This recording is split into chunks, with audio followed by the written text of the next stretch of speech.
नमस्कारम नमस्कारम dear students, हम यहाँ पर हैं जेईई एडवांस 2023 पेपर 1 का डिस्कशन कर रहे हैं। यहाँ पर जो क्वेश्चन आज हम डिस्कस कर रहे हैं वो है complex number, one of the favourite chapter of JEE advance paper setters. हमेशा उनको पसंद है कि कॉम्प्लेक्स नंबर से सवाल पूछना, पर यहाँ पर जो कॉन्सेप्ट इन्होंने पूछा गया है वो बहुत ही निहायत ही आसान कॉन्सेप्ट है, कैलकुलेटिव है। नंबर्स के साथ खेलना आजकल इनको ज़्यादा पसंद आ रहा है कि स्टूडेंट थोड़ा सा नंबर फ्रेंडली रहे, कि कैसे उसको मैनिपुलेशंस, कॉन्सेप्ट आसान है पर मैनिपुलेशंस कैलकुलेशंस को हैंडल करना वो थोड़ा सा टीडियस है, थोड़ा सा टाइम टेकिंग है। तो चलिए बात करते हैं जेईई एडवांस 2023 के जो रियल एस्पिरेंट्स हैं उन्होंने इस पर्टिकुलर क्वेश्चन को कैसे देखा था, कैसे उसको अटेम्प्ट किया था, क्या उनकी स्ट्रैटेजी थी, कितने लोगों का सही हुआ था। ये एनालिसिस हर साल जेईई एडवांस के पेपर के बाद जेईई वाले इस एनालिसिस रिपोर्ट को भेजा करते हैं। तो वहाँ आप देखेंगे कि फुल मार्क्स +4 रुपये हैं सही करने पर, और 0 मार्क्स बाकी सारे केसेस के अंदर, यानी नेगेटिव मार्किंग नहीं थी। तो इस वजह से अगर आप देखना चाहें तो कितने लोगों ने 57% स्टूडेंट्स ने इसको अटेम्प्ट किया और गलत कर दिया। वहीं पर ओनली 10% स्टूडेंट ऐसे थे जिन्होंने 10.77% स्टूडेंट ऐसे जिनका ये क्वेश्चन सही हुआ, और बाकी 31% स्टूडेंट ऐसे हैं जिनको तो पता ही नहीं चला या ये चैप्टर छोड़ के गए थे, ये कॉम्प्लेक्स नंबर देखते ही छोड़ दिया। तो यहाँ पर इनका अटेम्प्ट ही नहीं किया। अटेम्प्ट कर भी देते, थोड़ा बहुत तुक्का भी लगाते तो कोई बुराई नहीं थी, क्योंकि नेगेटिव मार्किंग नहीं थी। चलिए आते हैं क्वेश्चन के ऊपर। तो हमने देखा कि इस क्वेश्चन को सिर्फ 10% के आसपास स्टूडेंट ने सही किया है। अब यहाँ पे नंबर्स को थोड़ा देख लेते हैं। 1967 है, 1686 कॉम्प्लेक्स नंबर तो साइड में रख रखा है। मेरे तो पूरे दिमाग में एक ही बात चली, ये दो बड़े भयानक नंबर क्या दिए हुए हैं। तो चलिए पहले हम इन दोनों को डिकोड कर लेते हैं कि 1967 क्या दिखता है, 7 का मल्टीपल है क्या, 7 से डिवाइड करेंगे तो 2 आता है आपके पास से, तो यहाँ से 14 हो गया है। अब बचा है आपके पास 5, दैट इज़ 56 एंड 1। 7 × 281 मुझे यहाँ दिख रहा है, और वहीं पर 1868 भी आपको दिखेगा। 1868 को अगर आप देखेंगे तो आप इसको 6 से डिवाइड करने की सोचिए, तो यहाँ से आपको दिखेगा 2 टाइम्स, तो यहाँ से आपके पास से 12 आएगा, 4 बचेगा, दैट इज़ 48 एंड 1। तो दिख गया हमें कि फर्स्ट वाला नंबर 281 का 7 टाइम्स है, सेकंड वाला नंबर 281 का 6 टाइम्स है।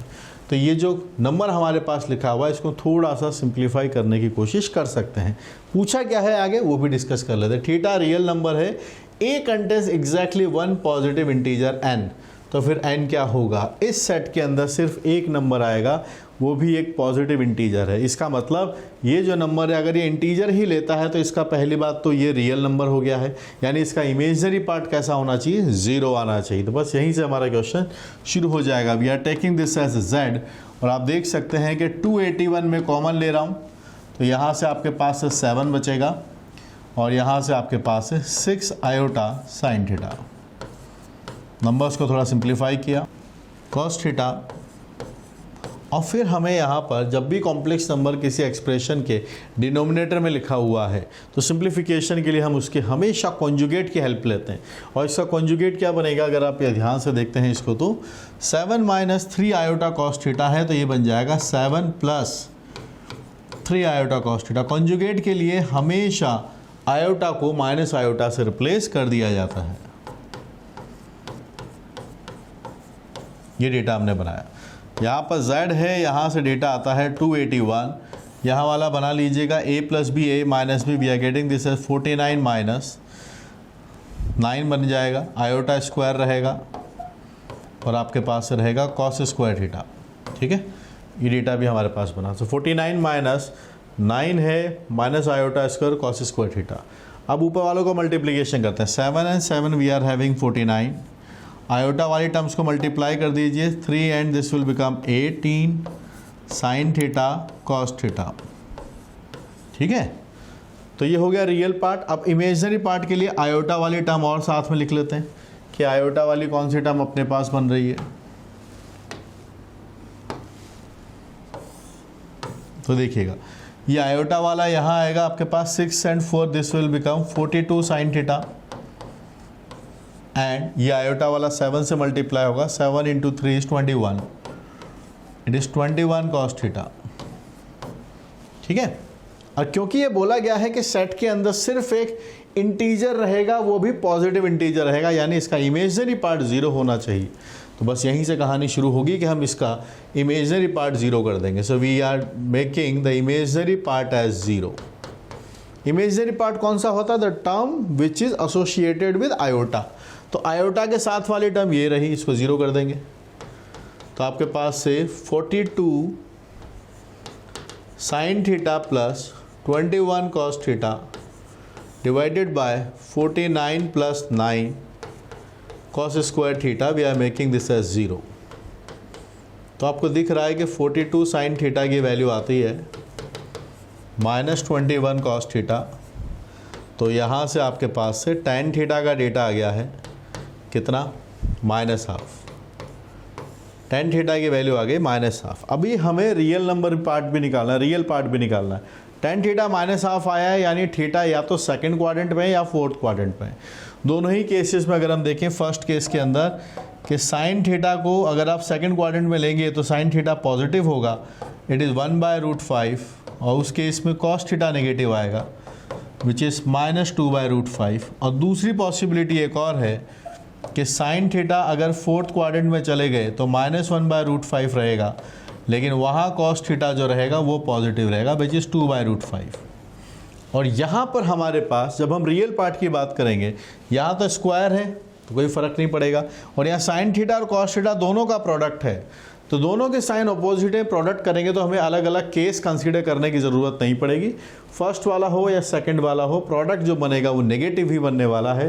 तो यहाँ से अब हम इसकी रियल पार्ट का यहीं पर डिस्कशन कर लेते हैं। इसका रियल पार्ट क्या बना, क्या है हमारा रियल पार्ट जो बचा है इसका, यानी जो z है, तो वो आपके पास आता है 281 49 -18 साइन थीटा और कॉस थीटा दोनों का प्रोडक्ट करके बता दीजिए, -2/5 मेरे पास आता है, डिवाइडेड बाय 49 प्लस 9 आता है, और कॉस थीटा का स्क्वायर हम करेंगे विच इज़ 4/5, विच इज़ 4/5 आपके पास आएगा। साइन थीटा कॉस थीटा का भी हम प्रोडक्ट लिख दिया, सारी बातें यहाँ बना दी।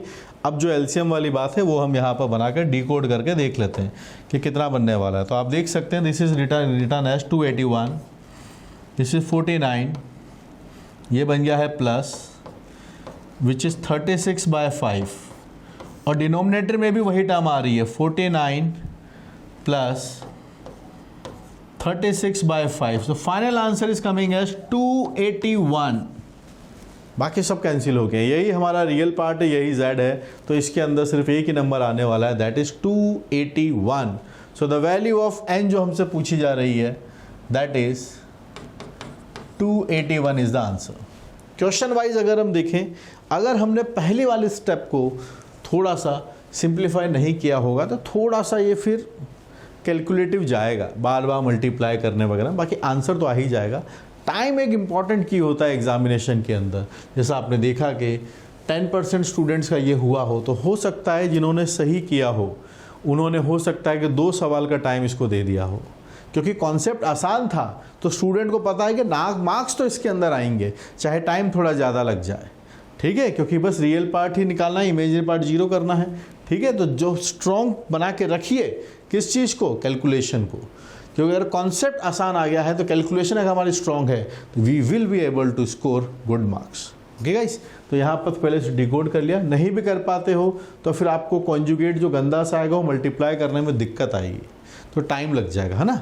चलिए आगे बढ़ते हैं। तो आपने देखा कि प्रैक्टिस इज़ द की, जब हम कैलकुलेशन की बात करेंगे, और प्रैक्टिस अगर की है तो प्रैक्टिस के लिए आपको चाहिए अच्छे नए तरह के सवाल, जिसका आपको हमेशा ब्रेनस्टॉर्मिंग करनी पड़े उसको सवाल को बनाने के लिए, सीखने के लिए। और देर किस बात की, वो सब अवेलेबल है इन सारी बुक्स में। All these are the Pearson latest JEE advance books, you can always use this books as your JEE reference books, okay. And you can always connect with me on Telegram, @OmSir से आप search कीजिए, वहाँ पे आपको channel मिलेगा, आप मुझसे connect हो सकते हैं, और ढेर सारे JEE रिलेटेड बातें हम वहाँ पर आपके साथ शेयर ज़रूर करते रहते हैं। और रही बात मैथमेटिक्स की 5 ब्रांचेस की जो आपको सामने दिख रही हैं, इन सब से दोस्ती कीजिए, आपका जो IITian बनने का सपना है they will always fulfil, okay. और मेरी लाइव टीचिंग आपको पसंद आती है तो courses, they are many courses which are running on this app, come and join uplift JEE, यहाँ पर हम मिलते हैं and we are always working here to make mathematics simpler for you. So कि डू योर अपलिफ्ट मैथमेटिक्स, आइए maths को uplift करते हैं, कॉन्सेप्ट्स को अपलिफ्ट करते हैं, वो जेई में अपने जाने के चांसेस को इंक्रीज़ करते हैं। Thank you guys, see you.